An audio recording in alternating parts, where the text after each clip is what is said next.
Yo!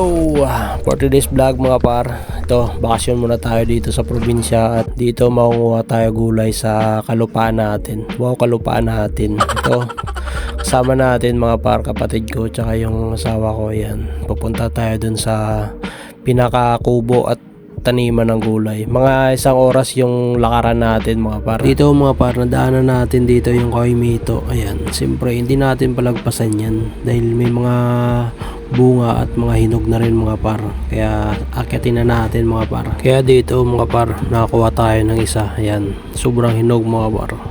Kita nyo naman yung katas dito, ang sabaw sobrang tamis mga par. Napakasarap talaga pag mga galing puno yung kuha mo pa lang, yung press na prutas mga par. Tingnan nyo naman yan, hati agad kami mga par. Nakita mo naman, kagat-agad mga par. Ito mga par, patuloy ulit tayo sa paglalakad mga par. Pangalawang ilog na nadaanan natin mga par. Bali, 4 na ilog ata itong tatawirin natin mga par. Ayan, sobrang linaw ng tubig dito mga par, sarap maligo. Ayan, hindi puro trabaho lang tayo dito sa Maynila mga par. Kailangan din natin lakad-lakad dito sa probinsya. Yan, mga lakarin dito sa bundok mga par, kailangan din natin yan. May exercise yung mga binti natin mga par. Ito mga par, pang 3 ilog na tinawid natin dito mga par. Yan, nasa kalahati na tayo paglalakad mga par sa papunta natin. Malapit na lang, isang ilog na lang yung tatawirin natin mga par. Medyo may kalayuan, nasa 1 oras siguro yung lakaran namin dyan. Yan, tignan nyo naman yung tubig dito, napakalinaw mga par, sarap maligo.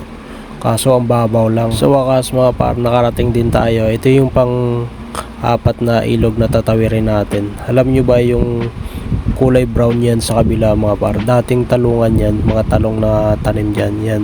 Kaso nagkanamba tayo na dahil sa sobrang init yan. Alam nyo ba ang may harang to? Kasi dahil yung baka dati, yan, pinapasok kasi ng baka yan, itong harang na to. Kaya yan, sok-sok pa more. Yan. Yan. Kaya may harang to mga par dahil tinatawid ng mga baka dito sa kabila. Ayan, para kainin yung mga gulay-gulay doon. Pero ngayon hindi na masyado marami yung gulay dyan mga par dahil na harvest na. Ayan, yung kukunin natin yung mga tira-tira na lang mga par. Ayan, ito yung pang-4 na ilog na tatawirin natin mga par. Ayan, sobrang linaw ng tubig dito mga par, sarap maligo. Talagang press na press ka dito. Ayan, dito mga par, dating mga talong dito yung tanim dito. Sobrang lawak ng mga tanim ng kapatid ko dito mga par, yung mga talungan niya. Kaso wala na, nang kandamatay na mga par dahil sa sobrang init, tsaka hindi na rin na naalagaan. Kaya yung pupunta natin dito yung mga tanim nila, saging yan, mga gabi yan, tsaka siyempre manguha tayo ng mamaya ng dyan, buko mga par. Ito mamaya kunin nating saging mga par, tsaka yan yung papaya yan. Siyempre sampat mamaya yan sa manok, tinulang manok mga par. Ito yung kubo nila mga par. Yan, pag pupunta sila dito sa gulayan nila, yan, dito sila sumisilong, yan, kumakain. Yan, sarap dito mga par, magbakasyon. Ayan mga par, may mga laga pa sila ditong baka. Yan, hanggang dun dati yan mga par, yung talungan yan sa dulo. Yan, sobrang lawak dati. Yan, mga gabi. Yan, kukuha tayo nito mamaya mga par, gabi. Magukay tayo mamaya mga par. Dito mga par, kuha tayo ng mga sili dito. Yung mga tira-tirang sili na tanim nila. Yan, yung mga hindi naubos ng ibon mga par. Siyempre tayo ubos niyan mga par. Siyempre masarap tong sili sa lahat ng ulam mga par, kahit anong ulam. Basta mahilig ka sa sili, sampat to mga par. Kasi dagdaga na to mga par eh.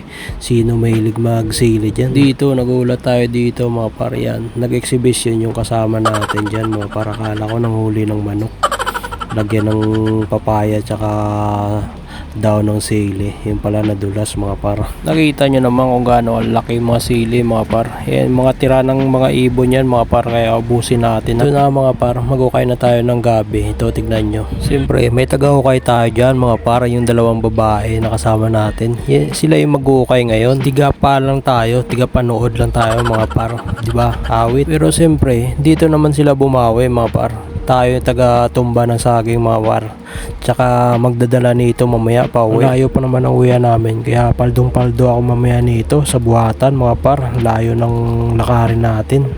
Kaya ito mga par, kuha tayo ng papaya para mamaya pag uwi natin may pang tinola tayo mamaya mga par sa manok. Siyempre hindi mawala yung buko dyan mga par, press na press pa yan, galing puno, kakakyat lang natin yan. Ay hindi pala ako makyat ng kapatid ko kasi hindi tayo marunong umakyat mga par. Sarap talaga mga par yung bagong pitas na buko mga par, yung tubig nya.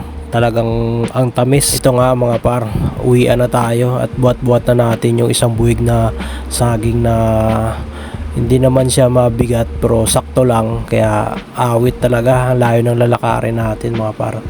Ayan, uwi na tayo. Ride safe mga par at thank you for watching.